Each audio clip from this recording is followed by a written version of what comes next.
Hey friends, and welcome back to the Tea on the Tea Trends in Conversation. My name is Dr. Tobi Evans, and I'd like to start by acknowledging that we're filming today on the lands of the Bunurong, Boonwurrung and Wurundjeri Woiwurrung people. I'd like to acknowledge elders past and present, and say that this always was, and always will be, gorgeous Aboriginal land. You're in for a treat tonight because our guest is Lev Lu, who is a YouTube content creator and a mental health care worker. Lev, welcome to the Tea on the Tea. Thank you for having me. I'm trying not to laugh. I am hilarious, so you can laugh as much. Tobi's a secret comedian. I am a secret comedian. It's true. Thank you for seeing me. Okay, so I would love to hear a little bit about what your gender pronouns are and what your star sign is. I use he and pronouns and I'm a Leo. I don't know much about star signs, so... You're our first Leo, so fabulous. I'm glad we've got some diversity happening. And would you mind telling me a bit about you? So as Tobi mentioned, I'm a mental health worker. I currently work as an NDIS Psychosocial Recovery Coach and hope to become a clinical psych in future. Wow. Hopefully I get in 2023. To the degree? Or Degree. Yep, cool. Hopefully. And I also make content documenting my own lived experiences, growth, trends, stuff like, for example, testosterone voice progressions, top surgery stuff. I started the channel before I came out as trans, so there's like when I was living as a woman and then transitioning and then the whole thing from like 4 years ago to now it's on my channel. You said what your job was, and I was like, wait. So could you tell us again and also tell me what it means? NDIS Psychosocial Recovery Coach. It involves supporting people in achieving their recovery goals, whatever it means to them. It involves liaising with different service providers, having meetings with them, a lot of admin stuff, case noting. Case notes very important to write reports and reflect on the person. I guess it reflects on how far they come. Like sometimes I look at case notes from like 3 months ago and be like, this person's started here, now they're here. The best analogy I give is, say, building a bridge from where they are at the moment to where they want to go in terms of supporting people with their mental health. The people I work with, challenges that they experience sort of barriers to achieving and living the lives they want. So you, by day, do this supporting people to reach their goals. Love it. And by night, you make YouTube videos. It's not like clinical support. My job's not like therapy. It's not therapy because that's beyond the experience of my job. It's more like service liaison and emotional support. An emotional support animal, but a person is what. But not therapy. Yeah. Not yet, because you're gonna become a clinical psychologist, which is amazing. Before we dive too much into that, though, I'd love to hear a bit more about your gender journey.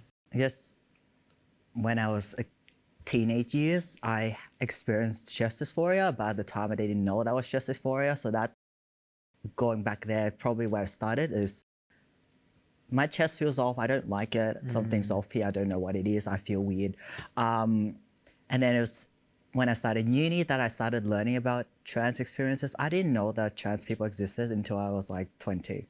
Yep, same. Most of my life, I thought that only cis people existed in the world. Started learning about trans experiences, and then I think it hit my subconscious that this is probably me, but I was in so much denial for like years. And then as I started reading more about it and learning more about it, I thought maybe I'm non-binary. And then that didn't really feel right for me. And then I think deep down subconsciously, I knew that I was a trans guy, but I was in denial for like 2-3 years. And I'm like, I'm not trans. And even before I came out and started living as a guy, my subconscious is very powerful. It's like, it tells me, get on testosterone, and I didn't know why. I'm like, I don't need to go on testosterone. Why tell me to go on testosterone? Yeah. When I watched one of your videos, you were saying something like you were like, I want to go on testosterone. I don't know why. Shifty eyes. And I was like... But I came out to myself in December 2019. And Congratulations. Then came out to myself in December 2019, came out to one of my friends in January. So I started coming out to people in January 2020. That's when I went to Midsummer for the first time too, I think. Yeah. And then started socially transitioning in February of 2020. That's when I got like short haircut because I've had like long hair my whole life. And my hair wasn't as short as this when I first cut it. It was like, I cut it shorter, but it was still pretty long now that I look back at it. It was like still up to here. It was like a lot. I'm like, eh. Yeah, sure. And I was like terrified the first time. I'm like, You cut your hair? yes, I cut my hair. Yeah. The barber was like, the hairdresser actually was like, are you sure? And asked me like 4 times. And I'm like, do it. Someone with long hair saying they want short hair. Apparently, it's not a very common thing. I don't know. So I used to have like waist length curly hair, which takes a very, very long time to grow. And I remember getting it cut, and the person like cut it kind of, you know, like halfway, and I was like, keep going, buddy. And then he like cut it like shorter, and he was like, because like I had mine like about the same length as yours when I got it cut that much, and then he got to about here, and he was like, are you, you know, he kept giving me options to not, but it was like I had to keep being like, keep going, honey. It's like, I want it. Yes, do I know it. what I want. Oh my God, stop second guessing me. Make me second guess myself. Yeah, exactly. So I'd love to know if you want to share what it was that kind of, I guess, for want of a better word, like tipped you over into being like, I will actually accept this part of myself rather than be like, I want these things, but I don't know why. Content warning, maybe. It was probably because I kept feeling suicidal. Yeah. I kept feeling suicidal. The more I fought with myself, the worse my mental health got. And I kept getting like really bad migraines and physical symptoms like chest pain. Went to the doctors, everything, did all these tests, everything was negative. And it was because of the pressure inside of my own mind that the stress built up and then it sort of manifested in physical symptoms for me. It was that plus feeling constantly suicidal. And I'm like, I can't keep living like this. Thank you so much for sharing that with me. I think that, you know, I used to struggle to imagine myself getting old. Like, I was like, I just couldn't picture like before I transitioned, I just couldn't picture it. And I think some part of my brain was like, you're not going to live as an old lady. Like somehow that's not going to happen. But like now I can kind of picture myself as an old man-shaped person. So yeah, thank you very much for sharing that with us. So was your own kind of mental health journey part of what made you want to work in mental health? Definitely. Yeah. Just saying like I've accessed professional mental health multiple times throughout my life. Used to have really bad depression and social anxiety, so I could never have imagined doing this in my entire life ever.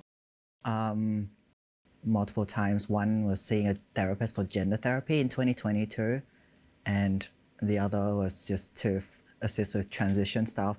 First time I went to therapy was also because I was very suicidal, and they helped me with like really bad mental health, like depression, anxiety. I'm really glad to hear they were helpful. I found that really helpful, and also found peer support very helpful, like with like just talking to other people experiencing similar things. And I'm like, lived experience is so powerful. Yeah. And I use lived experience in my current job as well. Can I ask how you were accessing that kind of community support, like at that time?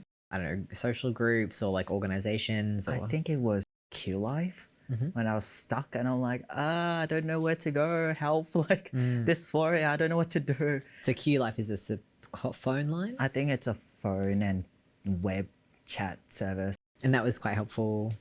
Cool. And then so was that where you found that kind of peer support? Starting to. Yeah. And then I found about like Thorn Harbour Health groups and stuff, and that's how I connect with LGBT humans. But in terms of mental health, I didn't connect with groups or the stuff. It's more like LGBT peer support that I accessed. Very cool. And that was clearly very helpful. That's wonderful. So, and that kind of, it sounds like that also led you to want to work in psychosocial support for people. And you get to now do that lived experience. And I work with LGBT people too, so. Oh, awesome. Just LGBTIQA people or anyone? I mean, anyone, but most of the people who want support from our service are LGBT people because we are like an LGBT specific service provider. So I'd love to know, if you don't mind sharing, what kind of, I guess, self-care you do to take care of your mental health at this point. For me, I like to go for walks every day. Like I can't imagine not exercising. I have a dog and she's great for my mental health because she keeps me in my routines. I try and get a great night's sleep, stuff like that. I guess it depends on the day. I have like a bunch of different activities and it depends on the day and my energy levels, what I feel like doing. So I have like a whole variety. So, for example, I do martial arts, boxing, taekwondo. Wow.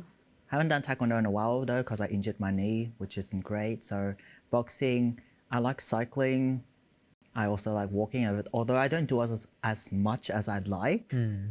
I like walking, just like listening to nature and just existing and not having tech and simulation in my face all the time. Yep. Music's a big thing too. I'm a drummer. As well. So you're out here playing 20 sports and you're a drummer and I'm not a pro though. I'm learning drumming, like self-taught drumming on electronic kit, and I'm also learning pad drumming, like the button drumming thing. I'm learning like music too. I find that very grounding, and writing is very grounding for me too. Just writing stuff out and not having it all stored in my brain. Yes. Do you write about the things that you make YouTube content about, or is there kind of a divide? It's funny with YouTube content, I just have an idea and I just like, I want to talk about this. I don't script it, I run with it, and then that's content. With writing, it's more like when hard times happen, usually just writing out thoughts and emotions so I don't bottle it up in my head. So a bunch of different things, video games too. And my expensive hobby is escape rooms. What do you enjoy about escape rooms? The puzzles. I don't know, just the sense of like you're trapped in here and you have to. They don't actually lock you in. Like they don't actually lock the door. You can walk out anytime, but like just basically being trapped and like solving puzzles to get out. Now, I can't picture anything worse, but I know a lot of people love escape rooms, so I'm glad that you. Annabelle was great. Yeah, and Resident Evil. Yep, love that. And I really appreciate that you are like, this is my expensive hobby. Like, I think that, you know, like times are tough, but it's important to be like, I can have at least one expensive hobby that makes me feel cute. And then like other things, you know, can be walking in the park, which is always free. Axe throwing is probably my secondary favorite hobby. What is, sorry? Axe throwing. Axe throwing. I went twice, but I like it too. There's a lot of violent sports coming. I wonder why. I'm no judgment. Like, I love it. I have plans to go axe throwing myself in the future, but I like high intensity stuff too. Yeah, nice. So, moving back into, I guess, the YouTube kind of content. So you make content about mental health, about LGBTIQ8, not mental health, just no, both. Both, and yeah, like personal growth stuff. Also, can I ask what made you decide to do YouTube content? I tried starting YouTube in 2016, but then I got too anxious and deleted my video the next day. And then I tried again in 2018. The main thing was at the time as mental health advocacy because I was studying psychology like undergraduate, and I was also volunteering doing work in mental health. And I hated the mental health stigma. I still hate it so much, mental health stigma and all of that stuff. And I wanted to challenge it. And that's when I started YouTube and made my series called Let's Talk About Mental Health. That's what I intended my channel to be about, mental health. And it sort of took off from there to include a bunch of different things. But started off with mental health advocacy.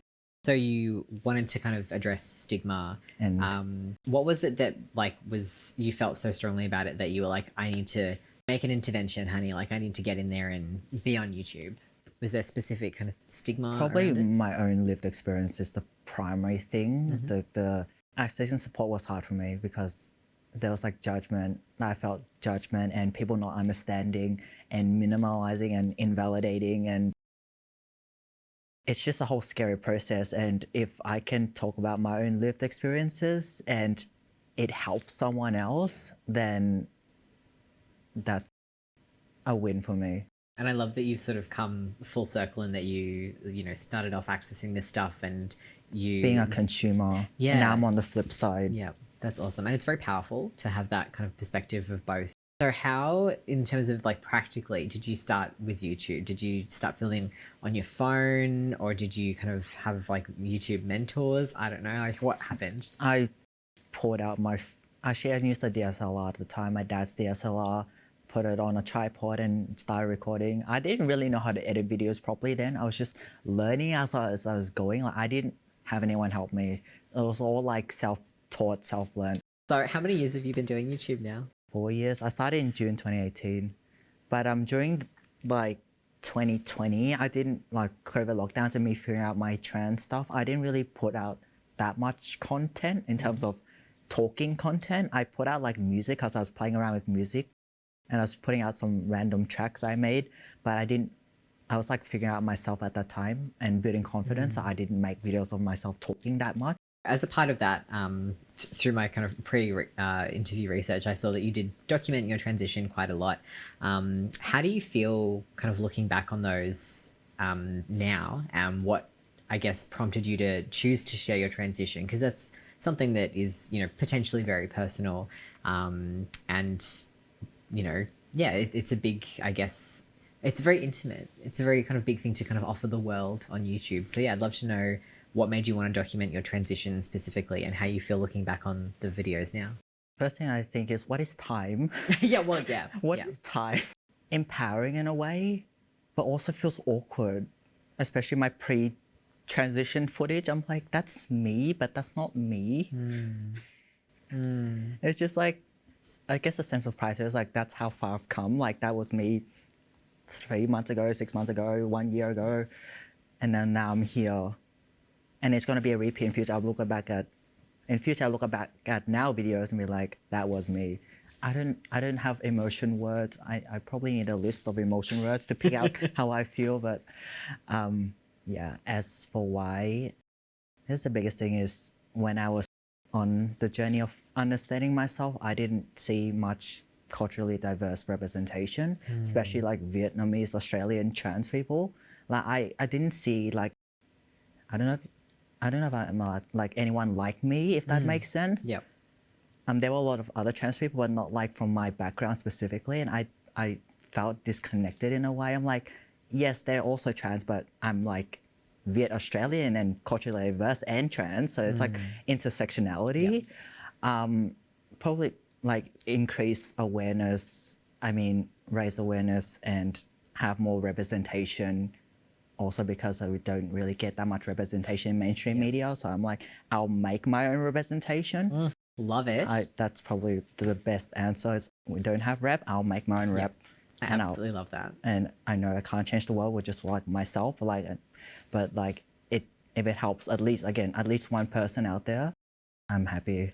So on the topic of representation, you were saying that when you were kind of starting off your own trans journey, you were kind of like reading things and looking at things. So I'd love to know what you were reading and if there was any representation that you know, even if it was, you know, kind of in the ballpark, if there was anything, any books or movies or TV shows or music that you kind of really connected to as you were exploring yourself. Probably mostly YouTube videos. I didn't really watch movies or shows, just YouTube videos of other trans people talking about their lived experiences.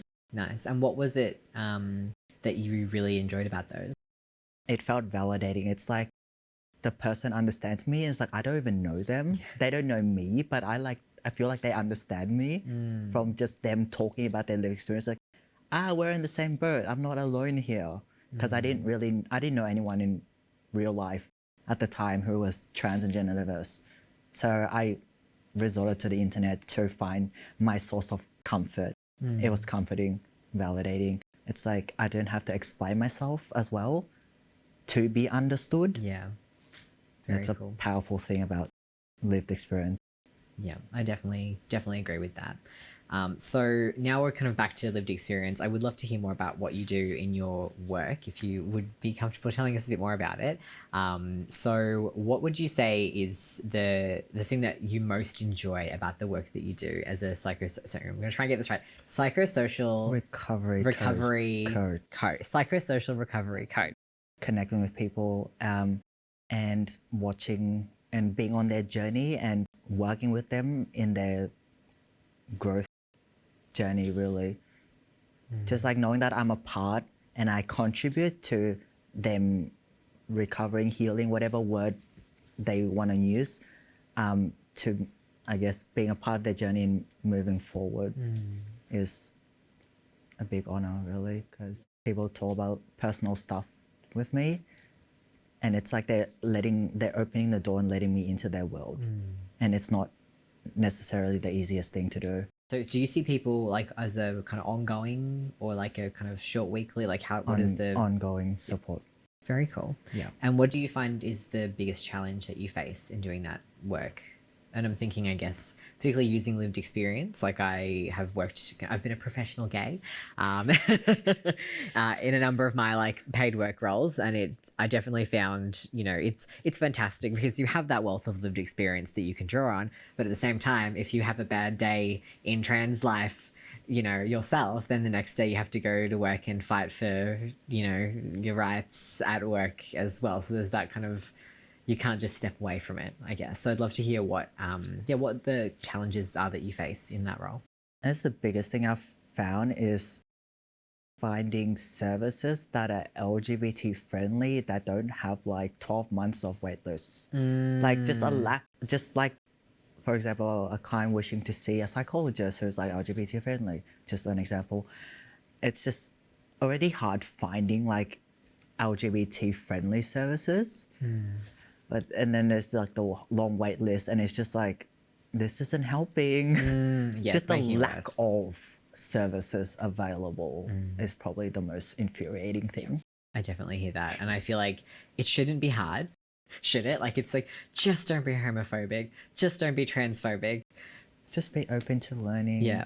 I feel very lucky with my psychologist because she's not a trans expert, but she's very ready to learn and she's very ready to belong. And that's important. Yeah, it's so important. And like she is very brilliant, but sometimes she just very much has the kind of dominant views of things. Like she asked if something was happening because I was aggressive because of the testosterone. And I was like, I just laughed at her face.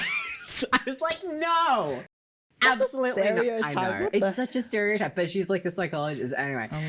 Love her to death, but like but like, and I just laughed at her. So it's I guess like having people that you can be like learning with, but it shouldn't be. We should be able to access specialists. One of my old therapists was like, "When do you choose to become trans?" I'm like, okay. God help us. So one other thing that I did want to talk about was being Vietnamese Australian. So you said that you particularly didn't kind of see representation in that area. And as you said that, I was like, oh yeah, like every YouTube video I've ever watched, except for yours, obviously, that's like a trans person talking about their experiences, or any trans people, particularly trans masc people, they're all white. And I would love to kind of hear about, I guess, how being trans intersects with being Vietnamese. And then of course there's the mental health stuff as well. So I don't have enough hands for the intersections, but but I'd love to hear what that's like. I guess the biggest thing when I was coming out is I was scared of being disowned and bringing shame on the family. And that's probably why I was also reluctant and just hid away in my closet. It's like, I knew that I needed to live this life for myself and I can't keep lying to myself, but I was scared of bringing shame to my family. Like, everyone was cool with it. My whole family and my friends, they're all good with it, but I didn't know that. Yeah. I didn't know that. Like I wasn't, yeah. And also the other thing is like, it's not really talked about in like my culture, not that I know of. It's not like a widely talked about thing. It's like taboo, if that makes sense. I'm glad to hear that your family was into it, as they, should be. But yeah, it sounds like that kind of adds like an extra layer of difficulty in terms of like coming out, that kind of fear of, will my family reject me? Like that's, difficult for everyone. And then I imagine kind of your culture being more quiet about it. We are nearly at the end for today. Is there anything, Lev, that we haven't talked about that we would be remiss not to talk about? Not that I can think of right now. My last question for you is, what is bringing you joy in your life at the moment? It could be something big, something small, anything at all that's making you happy. I get top surgery 2 days from this interview. Amazing. That's that's very fabulous. I imagine you're having many feelings about it. Yes. Yep. Just excited. It's like, finally it's happening at last. Yeah. Yeah. Started testosterone in January last year. So about a year ago? A year and 9 months. Yeah. So 2 years. Now it's teat yeet time. It's what time? Teat yeet. Okay, teat yeet time. Teat yeet is slang for top surgery. Yep. Love it. Teeth Love it. yeet. I like the Amazing. word yeet. So Yeah, yeet is teeth good. Yeah. Teeth yeet. Amazing. That is Yeah. so exciting. Being able to do things that I felt reluctant to, Yes. like learn how to swim because I can't swim to save my life and I will drown. Yeah. Oh, that's so wonderful. It's yeah, that's I'm really, really excited for you. So congratulations Thank you. in advance. I hope it goes really smoothly. I'm sure it will. They know exactly what they're doing. And I hope that you have a really safe and smooth recovery. Thank you. So when this airs, it's probably Yeah, I'll you'll be in your recovery from bed. teeth yeet. Yeah. That's all we have time for, unfortunately, today. Thank you so much for joining us tonight. Our guest has been Lev Lu, and I'm Dr. Tobi Evans, and you've been listening to the Tea on the Tea Trans in Conversation. Thank you to the Shed and the Bent TV crew for having us, and enjoy your evening.